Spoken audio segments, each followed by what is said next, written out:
Greetings. I would like to read a short story entitled The Final Days of Harry Stegman. The fall was unusually bleak on Elizabeth Street. The fallen leaves were outnumbered by the clutter and refuge left over by the many pedestrians that made their way along the busy thoroughfare. It was on this street that Harry Stegman lived. Harry lived in apartment 13, 3 flights up in a brownstone tenement. The stairs were immersed in the shadows and they made loud creaking noises when anyone walked upon them. The building was old and badly in need of repair. The landlord rarely visited his building and the manager was invariably drunk. Harry was a retired merchant marine and lived frugally on a seaman's pension. His apartment was dilapidated like the rest, but he enlivened it with the colorful memorabilia of his past. During his lifetime, he had experienced the devastating effects of the Great Depression and the social dislocations resulting from the emergence of modern technology. He fashioned his apartment into a kind of personal sanctuary. Artifacts from around the world adorned Harry's flat without regard to any accepted norms of interior decoration. Delicate wood carvings from the Philippines, beautifully woven wall hangings from Liberia, and luscious happy Buddhas from the East were there as evidence of a lifetime of ceaseless wandering.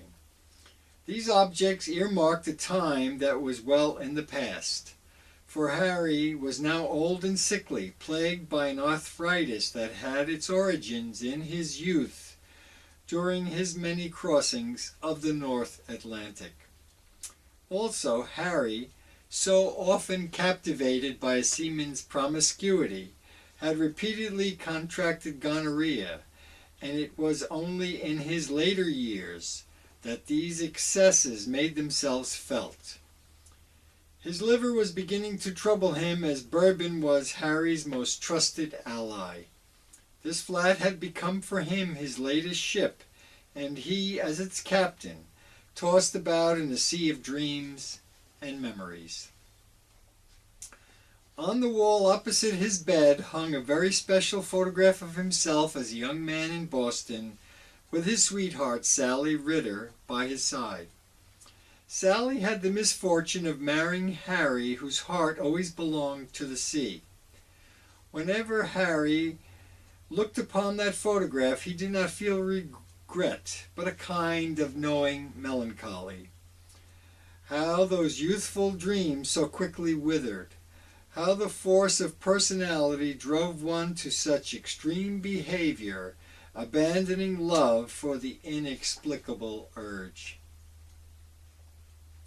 They were married just 2 short years, not quite long enough for a relationship to mature, but long enough for the ending to leave deep and lasting wounds. He never was to hear from Sally again. He never was to return to Boston, where his soul took its character, where those dreary overcast skies imprinted a somber moodiness, where the great sea enveloped his burgeoning mind. Harry was alone, but content with the secrets that prowled about in his aged soul. Each morning, at the first intimation of dawn, Harry's eyes would open and his hand would automatically reach out for the pint of bourbon that sat by his bedside. In a most enchanted and graceful motion, Harry would reach out for the bottle, begin to pivot himself and assume a seated position, while his free hand embraced the empty glass resting on the top of his night table. It was a ritual that established a tabernacle for his sanity in the unrelenting chaos about him. With his glass of bourbon in his hand, Harry felt the courage to get out of bed and approach the one dingy window that faced the street. The physical pattern was well entrenched, for Harry would not wet his mouth until he had witnessed for himself the light of a new day. With a steeled commitment, he would then drink it down in a singularly poetic motion. This was his way of giving thanks. Harry would then move to his chair to a position opposite the front door and sit quietly. He kept neither newspapers nor books with him, and as he sat motionless, no thought of any substance entered his brain. Harry was capable of assuming this state of mental quiet only after having spent many years learning the self-discipline required for deep meditation. He learned the essentials of this practice during his travels to India. Generally, Harry maintained this meditative position until hunger intervened. Sam Proteus, who owned a barber shop down the block, was an aged friend with whom Harry could discuss philosophical matters. They rarely agreed, but they shared a mutual respect for one another's intellect. For them, their relationship was a substantial light that shone upon their lives. Sam was a widower living with limited resources. His children all lived far away with families of their own. Sam was a retired career Army officer who had seen action in both World War II and the Korean War. He had been enamored of the military life and was a zealous patriot until his only son was killed in action in Vietnam. Edward's death was particularly painful for him and often plagued his thoughts. It was not unusual for Harry to be awakened from his morning meditation by Sam's characteristically aggressive knocking. "Come in," Harry beckoned. Sam entered. "Harry, you old decrepit, I've caught you snoozing again." At this, Harry shrugged his shoulders playfully. "What's happening, Sammy?" Only Harry could call him that. It was a hallmark of their intimacy. "Let's go out and get some breakfast before it begins to rain." "Sounds good to me." Together they walked slowly and with considerable dignity towards the waterfront. The wind blew their stiff overcoats into undulating patterns against the relief of the old wooden houses and the great stone church that marked their progress. Old and retiring seagulls held their posts with that snobbish indifference to humanity that is so characteristic of their race. Their cousins, the pigeons, bickered among themselves over the crumbs thrown to them. Sam always kept some old bread wrapped in plastic inside his coat pocket and perfunctorily reached out and flung the remnants to the pigeons while engrossed in conversation with Harry. Sam was usually of a serious temperament, and Harry could tell when something was disturbing him. "Sam, something's bothering you. What is it?" "Harry, you've heard it all before. I don't want to bother you with it." "Oh, come on, Sam. What's eating you?" "I used to consider myself a romantic, but I've grown cynical.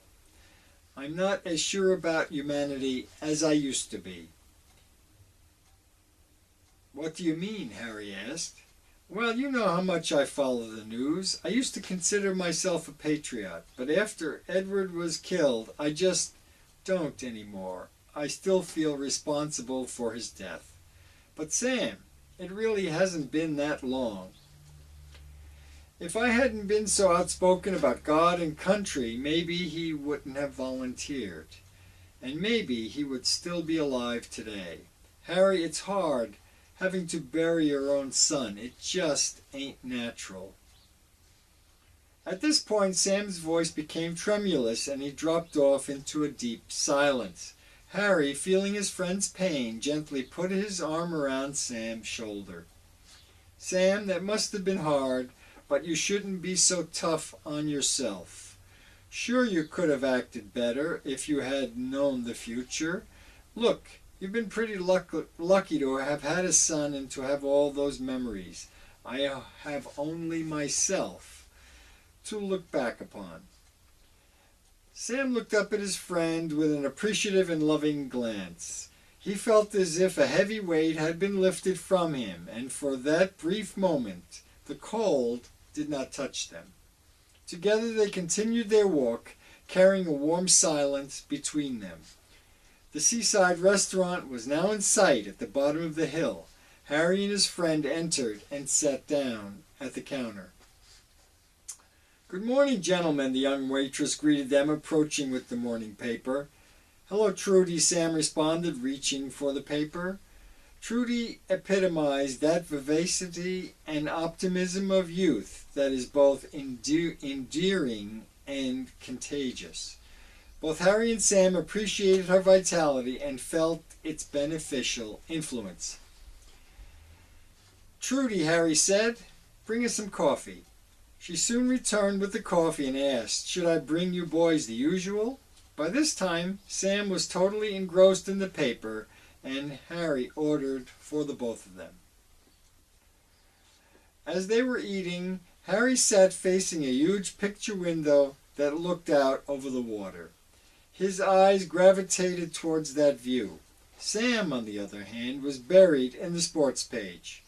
They were both off in their own private worlds, but inwardly appreciative of each other's company. When Harry was finished with his breakfast, he quietly arose from his seat, placed some money by Sam's side, and said, "Sam, I need to be off right now. You take care, and I'll see you soon." Sam looked up warmly at his old friend and said nothing. Harry indulged his need for solitude with a brisk walk along the waterfront.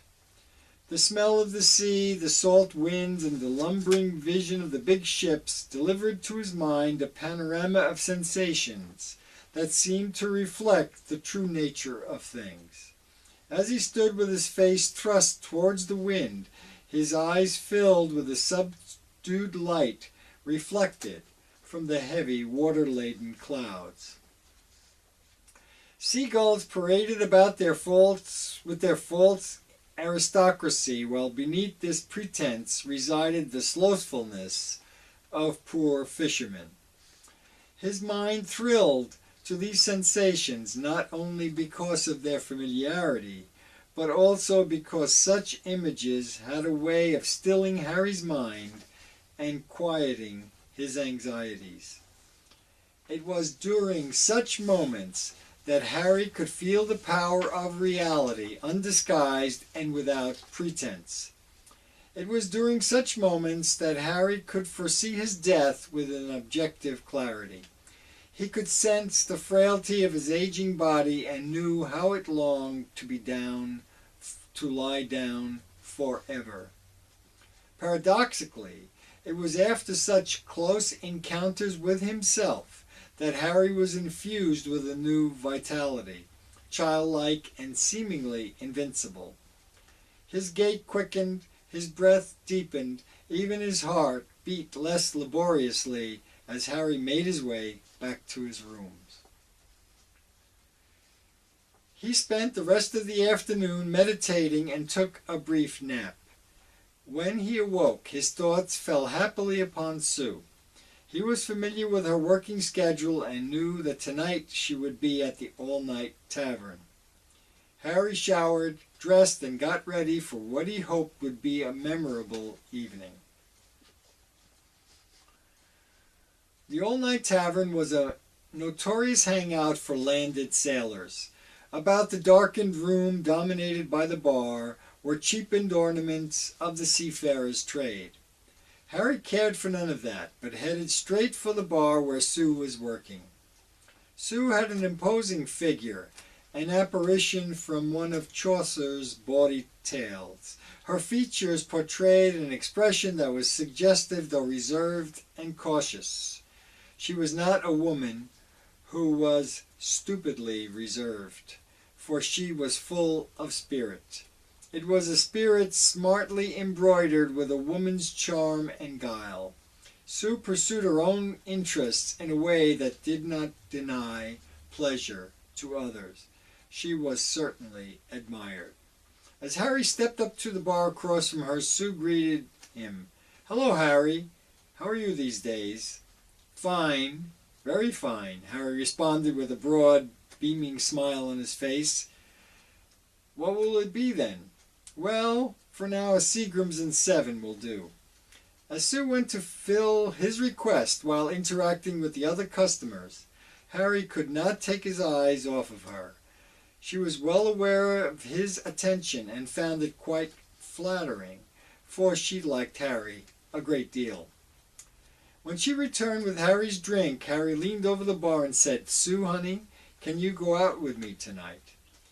Without changing her general air of commercial deference required of a woman in her position, she responded, "Pick me up at 11.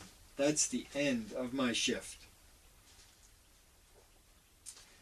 At 11, Sue met Harry outside in the parking lot. She walked quietly to his side and placed her arm through his. "Well, Harry, where will it be?" "How about the movies?" "Oh, come on, Harry. I know what you want to do with me. Take me home." Harry smiled. "All right, love. You certainly are a prize." As they were walking to Sue's apartment, Harry became thoughtful. The nearness of Sue to him, together with the subtle influence of the night air, aroused in Harry's mind a deep melancholy. Suddenly, he turned towards Sue and asked, "What do you see in an old fool like me, anyway?" Seeing the grief in his face, Sue responded, "Harry, I care about you. You are a close friend and have always looked after me. You're being extremely silly to think like that." Harry put his arms around her and kissed her with a tender yet wildly possessive impulse. When they arrived at her apartment, Sue went to her bedroom and turned on the light. "Harry," she said, "I won't be long. Make yourself comfortable," as she went into the bathroom. As Harry was undressing, vivid images of the women he had known traversed his vision and seemed to form a chorus line. They danced for him while singing, "Harry, Harry, we love you, Harry," over and over again. When Sue finally returned from the bathroom, she found Harry sitting on the edge of the bed with a bemused and distant expression on his face. "Harry, what are you daydreaming about?" she asked. At first, Harry was not going to say anything, but he knew better than that. He related to her the substance of his thought dream. Sue looked at him intently and then spoke. "You old philanderer." She leaned over on top of him and together they fell into bed. They made love with admirable adeptness for their age. In this way, night passed quickly into day, separated by a most tranquil sleep. Impassioned love among older people, unlike in their younger counterparts, is not usually followed by that starry-eyed awe that seems to obliterate all reality except that which gravitates about the loved ones. Both Harry and Sue were well honed by reality and respected each other's strong sense of separateness. "Well, Harry," Sue spoke as they both awakened, "I haven't had such a good time in a long while, but I must be going." Harry would have liked to detain her in some loving way, but did not follow that impulse. They both dressed quietly and left arm in arm. Harry walked with Sue to the tavern, delicately touched her cheek as he left her side, and proceeded towards his own place. There is something unusual about this day, he thought. The daylight seemed strangely subdued. It seemed to possess a solemnity and sacredness. The world seemed more luminous. Harry felt that this was a special day, although he was unable to determine why. He touched the edges of the stone facade of the church as he passed, the bark of some kindly oak trees, and even ventured to touch the vibrant hair of a child as she skipped past him. Everything seemed more electric to his senses. Harry noticed that he was smiling, and that the people around him were smiling back. What an amazing life, he thought. When he had climbed the stairs and entered his apartment, he suddenly felt exhausted. This sensation did not seem to originate in the bones or muscles, but from somewhere else. He sat down in his familiar chair. The next morning, Sam found his good friend Harry. The old sailor had died. His long and remarkable journey had ended. Following Harry's precise instructions, Sam had the body cremated, and as he was pouring his friend's ashes into the sea, he said, "Harry, this is where you belong." The end. Thank you.